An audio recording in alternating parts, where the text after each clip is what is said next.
हर हर महादेव दोस्तों। आज हम आपको बताएंगे कि मंदिर में जो एक लोटा जल रखा जाता है उसका क्या करें, और मंदिर का लोटा कैसा होना चाहिए, पीतल का या तांबे का।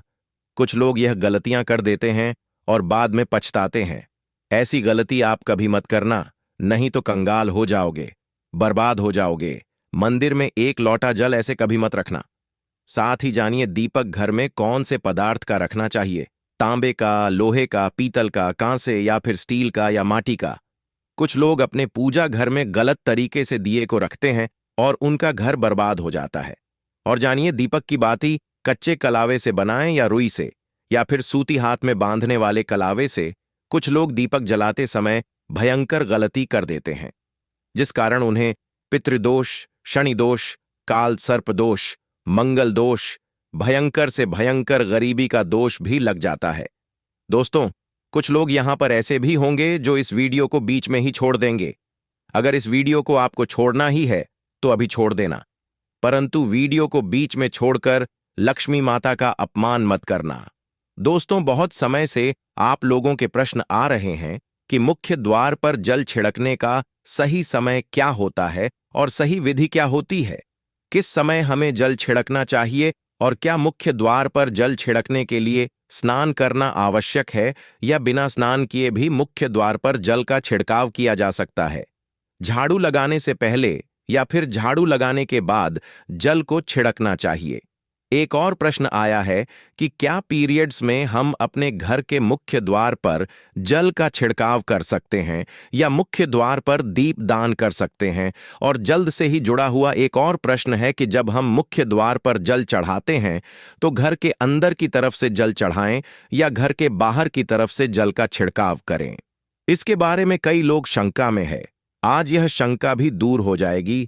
और मुख्य द्वार पर जल छिड़कने से संबंधित आपका अगला प्रश्न है कि कई ऐसे लोग हैं जो कि फ्लैट में रहते हैं, कुछ ऐसे लोग हैं जो कि किराए के मकान में रहते हैं, एक ही कमरे में रहते हैं, तो उन्हें अपने घर पर मुख्य द्वार पर दीपदान किस प्रकार से करना चाहिए, जल कहां छिड़कना चाहिए।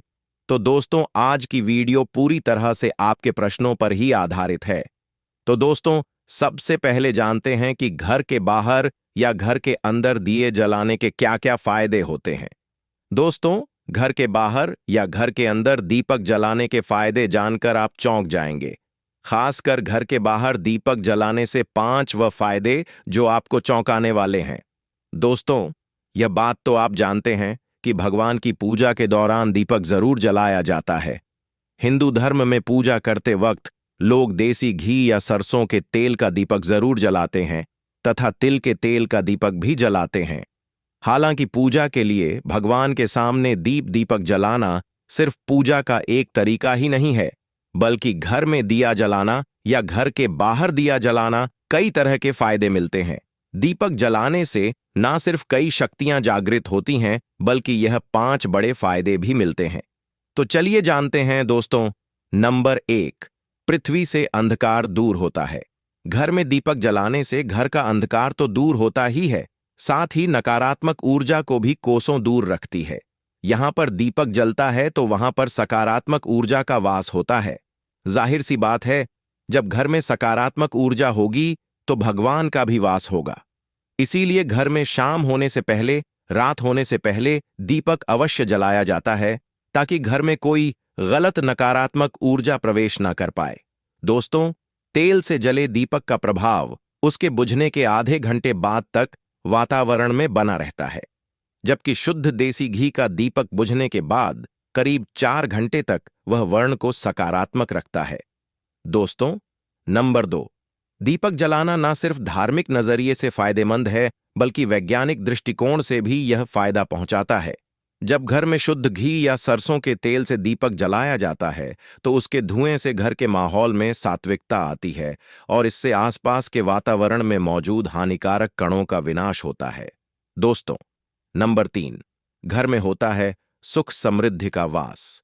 जिस घर में सुबह और शाम के वक्त भगवान के सामने दीपक जला जाता है तो उस घर पर हमें माता लक्ष्मी मेहरबान होती है। ऐसे घर में सुख समृद्धि का वास होता है। दीपक की लौ पूर्व दिशा में रखने से व्यक्ति दीर्घायु होता है, जबकि उत्तर दिशा में लौ रखने से घर में धन और संपन्नता बढ़ती है।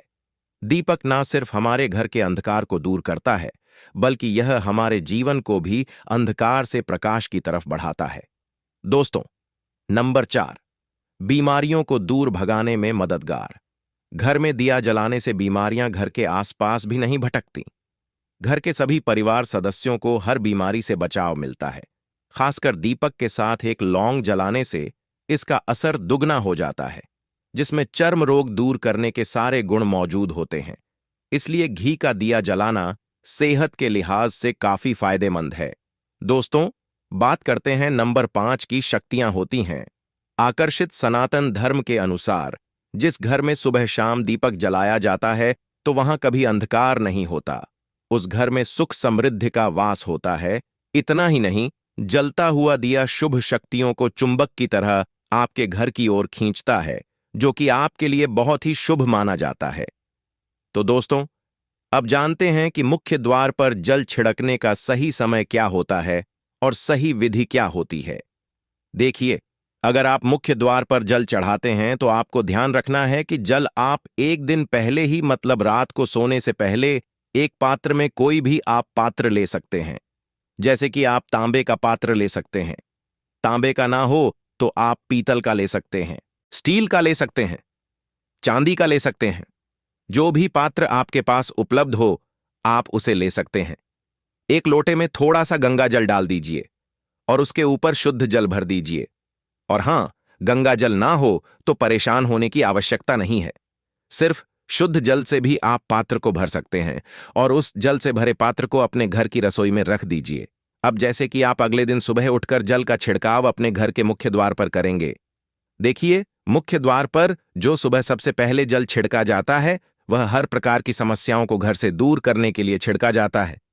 जैसे किसी भी प्रकार की नकारात्मक ऊर्जा से आप परेशान हैं, बहुत समय से परेशानियों में घिरे हुए हैं, तो ऐसे में घर की रसोई में जल रखा जाता है और यही जल घर के मुख्य द्वार पर सुबह उठकर छिड़का जाता है। इस जल के छिड़काव से आपके घर की कोई भी परेशानी हो, बहुत शीघ्र समाप्त हो जाती है। इस उपाय को करने से आपके घर में सुख समृद्धि भी आती है, बीमारियों से भी मुक्ति मिलती है। मतलब देखिए, किसी भी प्रकार की मानसिक परेशानी हो, शारीरिक परेशानी हो, आर्थिक तंगी हो, या आपके घर में कोई वास्तु दोष हो, किसी भी प्रकार के गृह दोष हो, तो आपको सभी प्रकार के दोषों से, गृह दोषों मुक्ति मिलती है। वास्तु दोष और पितृदोष भी समाप्त होता है।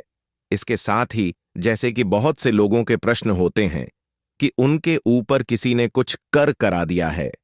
उनके परिवार में किसी भी प्रकार की पहले कोई परेशानी नहीं थी, लेकिन अब भी कुछ समय से परेशानियां लगातार आती ही जा रही और कोई रास्ता नहीं मिल रहा है।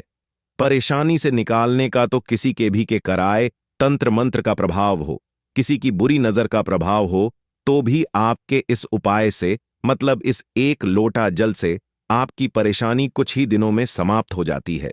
तो यह घर की सभी परेशानियों से मुक्ति पाने का रामबाण और सबसे सरल, सबसे आसान उपाय होता है, जो हमारे शास्त्रों में वर्णित है। तो आप अपने घर की रसोई में एक लोटा जल रखें, रात में भरकर और तत्काल जल्दी उठकर उसे जल्द से अपने घर के मुख्य द्वार पर छिड़काव कीजिए।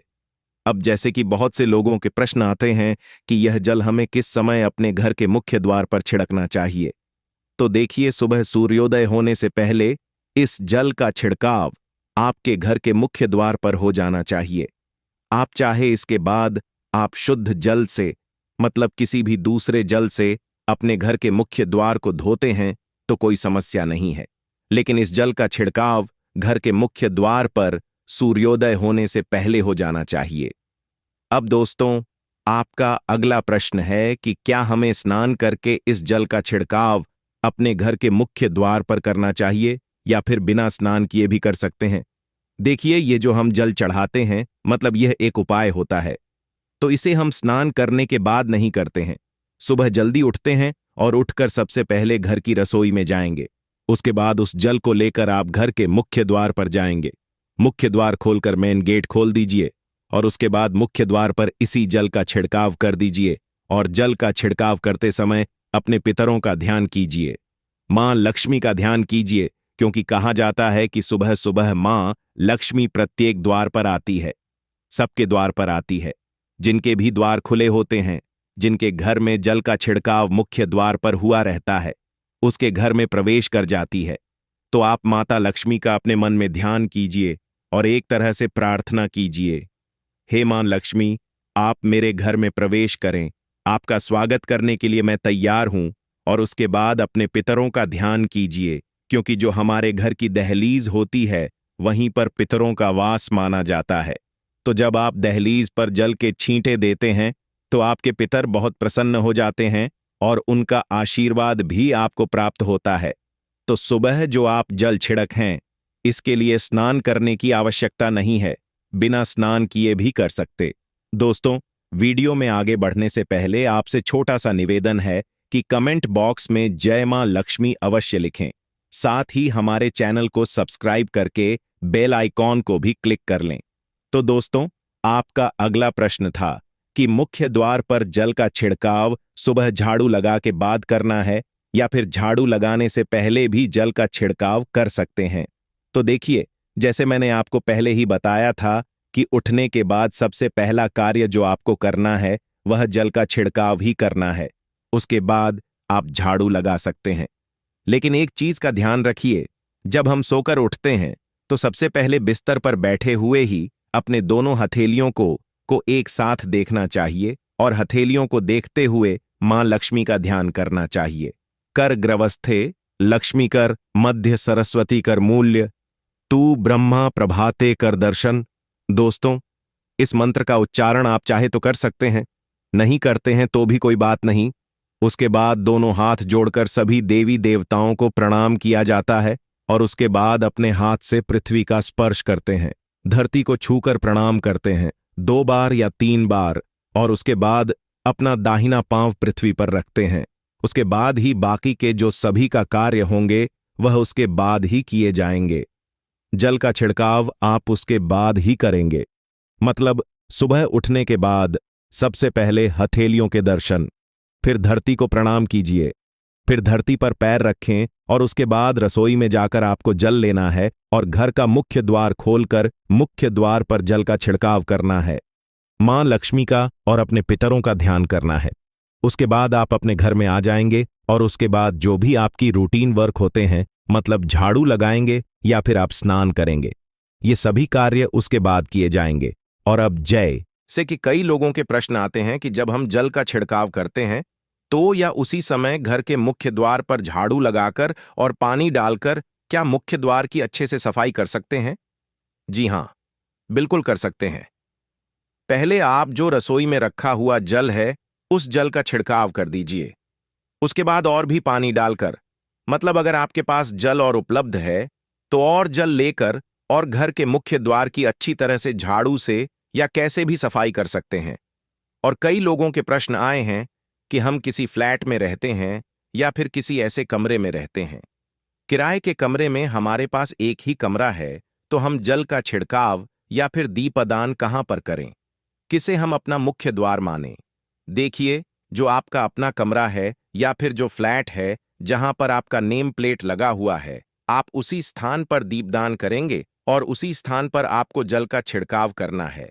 मतलब जहां पर अगर एक ही कमरे का मकान है तो आपके कमरे का दरवाजा है, वहीं पर आपको थोड़ा सा जल छिड़कना है और वहीं पर आप दीपदान भी करेंगे, जो कि मुख्य द्वार से जुड़े हुए उपाय होते हैं। वह आप अपने घर के, मतलब जो अपना कमरा है उसके बिल्कुल दरवाजे के पास ही करेंगे। और आपका अगला प्रश्न है कि क्या पीरियड में हम अपने घर के मुख्य द्वार पर जल का छिड़काव कर सकते हैं, दीपदान कर सकते हैं? तो देखिए, जल का छिड़काव करने के लिए पीरियड हो या ना हो उससे कोई फर्क नहीं पड़ता, जल का छिड़काव कर सकते हैं। रही बात दीपदान की, तो दीपदान देखिए कार्मिक पूजा में आ जाता है और कार्मिक पूजा हम बिना शुद्ध हुए नहीं कर सकते हैं, मतलब पीरियड समाप्त होने के बाद ही आप कर सकते हैं। दोस्तों, बाकी जल का छिड़काव आप कभी भी कर सकते हैं, पीरियड्स में भी सकते हैं, कोई समस्या नहीं है। और अब आपका प्रश्न है कि क्या मंदिर में जो हम जल रखते हैं क्या वह रखना जरूरी है, और अगर हम रखते हैं तो उस जल का क्या करें? देखिए, मंदिर में जल रखना बहुत आवश्यक है। जल एक ऐसी चीज होती है जिसमें सभी प्रकार की जो एनर्जी होती है वह जल में समाहित हो जाती है। जो हम पूजा पाठ करते हैं मंत्रों का जप करते हैं या वहां पर प्रार्थना करते हैं, जो भी हमारे अपने मन की कामना भी कहते हैं, भगवान से तो सभी चीजें उस जल में समाहित हो जाती हैं। इसीलिए पूजा करने से पहले घर के मंदिर में एक लोटा जल रखा जाता है और उसके बाद दीपदान मतलब एक दीपक प्रज्वलित कर दिया जाता है। यह अग्नि और जल का एक तरह से बैलेंस भी हो जाता है और इसीलिए शास्त्रों के अनुसार घर के मंदिर में एक लोटा जल हमेशा होना चाहिए और दीपक भी प्रज्वलित करना चाहिए। तो अब इस जल का करना क्या चाहिए? देखिए, जब हम जल रखते हैं, सुबह की पूजा में रखते हैं, मतलब सुबह जो हम पूजा करते हैं, प्रातःकालीन पूजा, उस समय जल रखा जाता है और वह जल हम अगले दिन उठाते हैं।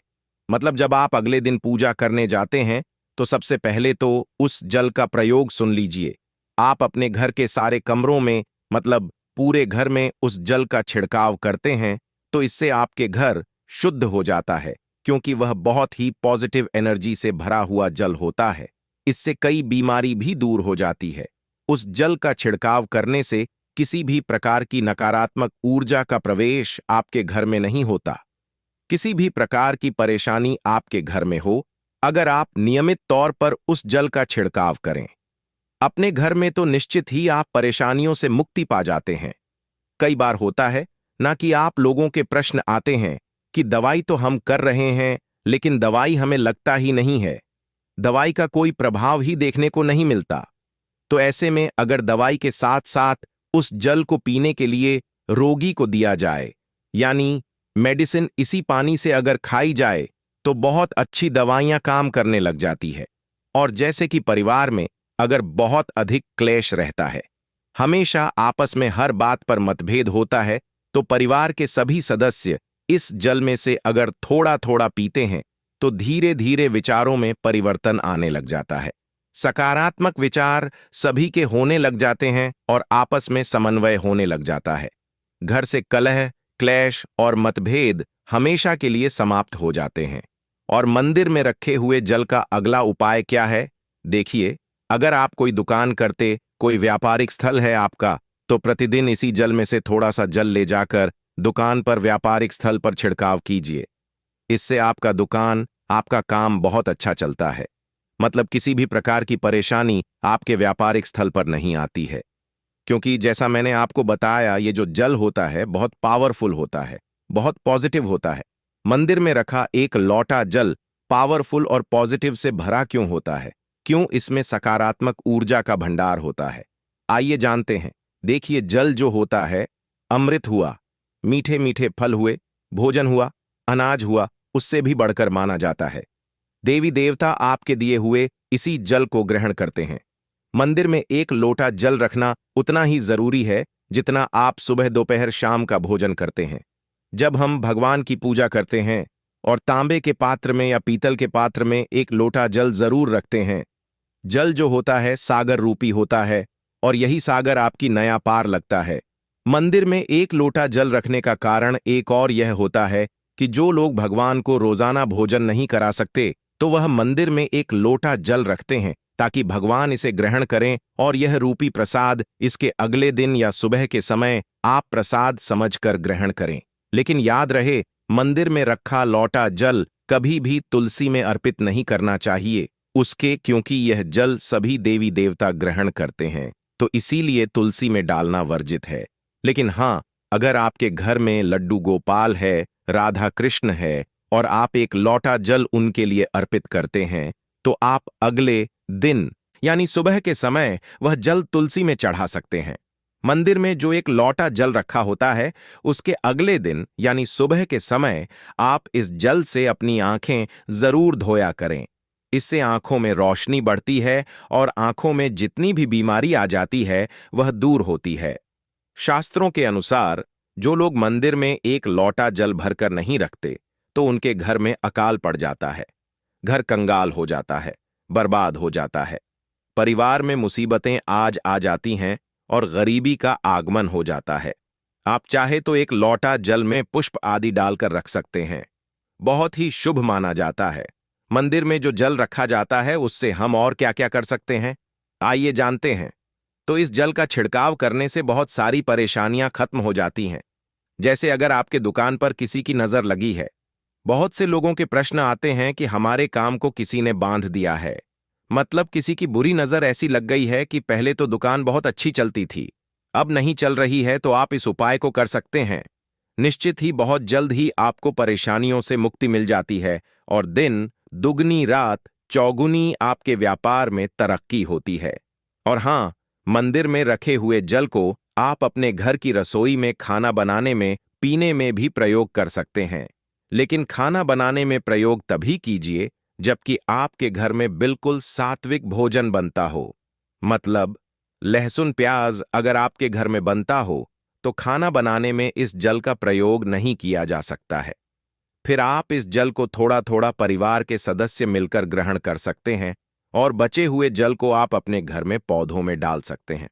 तो देखिए, ऐसा नहीं है कि मंदिर पर रखा हुआ जल बेकार होता है, किसी काम का नहीं होता है। बहुत सारे उपयोग इस जल के होते हैं। अगर हम सही तरीके से प्रयोग करें तो अपने जीवन की बहुत सारी परेशानियों का समाधान मात्र इस एक लोटा जल से हम कर सकते हैं। तो ध्यान रखिए कि मंत्रों से अभिमंत्रित जल बहुत महत्वपूर्ण होता है, बहुत शक्तिशाली होता है और हमारे घर के मंदिर पर रखा हुआ जल देवताओं का आशीर्वाद होता है, क्योंकि पूरे समय वह देवताओं के पास होता है। देवी देवता वहां पर रहते हैं, तो उस जल में हर प्रकार की शक्ति समाहित होती है, जो कि सकारा शक्तियां होती हैं।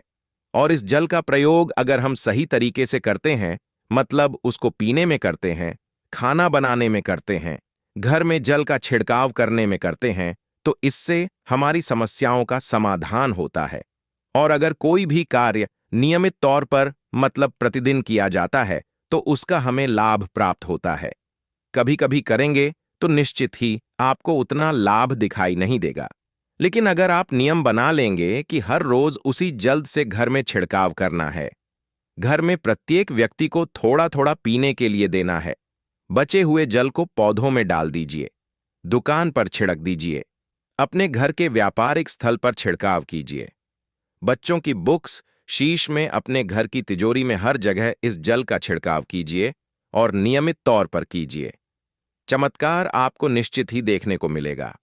इसी प्रकार से जो रसोई में रखा हुआ जल होता है, उसका छिलका आप अपने घर के मुख्य द्वार पर कीजिए, तो इसका भी आपको लाभ बहुत ही शीघ्र दिखाई देगा। लेकिन इसे अपने रूटीन में शामिल करना होगा, प्रतिदिन नियम से यह कार्य करना होगा, तभी आपको लाभ देखने को मिलेंगे। और हां, कई लोगों के प्रश्न आते हैं कि मंदिर पर जो रखा हुआ जल होता है, तो जब हम अगले दिन उठाते हैं तो उसमें कई बार कोई कीड़े मकोड़े पड़ जाते हैं, क्योंकि खुला होता है, तो क्या हम उसे ढक सकते हैं? तो मैं आपको बताना चाहूंगा कि हां, बिल्कुल ढक कर रख सकते हैं। पूजा करने के बाद आप उस जल को किसी भी प्लेट से या कटोरी से ढक दीजिए। फिर जब आप अगले दिन उस जल को उठाएंगे तो बिल्कुल शुद्ध और साफ सुथरा जल आपको मिलेगा और जल का प्रयोग आप अपने किसी भी कार्य में कर सकते हैं। और दोस्तों, आप जब भी घर के मुख्य द्वार पर जल छिड़काव करें तो गणेश जी भगवान का यह मंत्र जरूर बोले, ओम गणप नमः। और जो हमने आपको वीडियो में बताया है उसे ध्यानपूर्वक अच्छी तरीके से समझकर अपने घर के मुख्य द्वार पर जल का छिड़काव करें। दोस्तों, अब जानते हैं कि दीपक किस पदार्थ का होना चाहिए, लोहे का, तांबे का, पीतल का, कांसे का, या फिर स्टील का, या माटी का।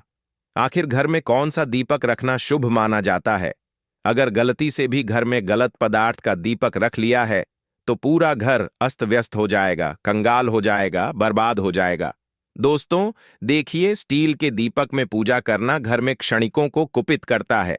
घर में लोहे के दीपक से भी पूजा नहीं करना चाहिए, घर बर्बाद हो जाता है, गरीबी आ जाती है। बाजार में लोगों को लुभाने के लिए कांच के दीपक भी आ गए हैं। बिल्कुल भी गलती से भी घर ना लाएं, नहीं तो राहु केतु आपके घर चले आएंगे और घर बर्बाद हो जाएगा। कांच का दीपक शनि और राहु को नाराज करता है। तांबे का दीपक, पीतल का दीपक, माटी का दीपक धन की देवी माता लक्ष्मी को आकर्षित करता है। घर में कोई और दीपक नहीं लाना चाहिए। पीतल और माटी का दीपक शुभ और मंगलकारी माना जाता है, जिससे शनि और राहु केतु भी प्रसन्न रहते हैं। मंगल भी भारी नहीं होता। कच्चा कलवा तथा रूही का दीपक ही जलाना सर्वश्रेष्ठ माना जाता है। जो लोग सूती धागा जो हाथ पर बांधा जाता है उसकी बाती बनाते हैं, तो उस घर में परेशानी और गरीबी आ जाती है। रुई और कच्चा कलवा ही शुभ माना जाता है।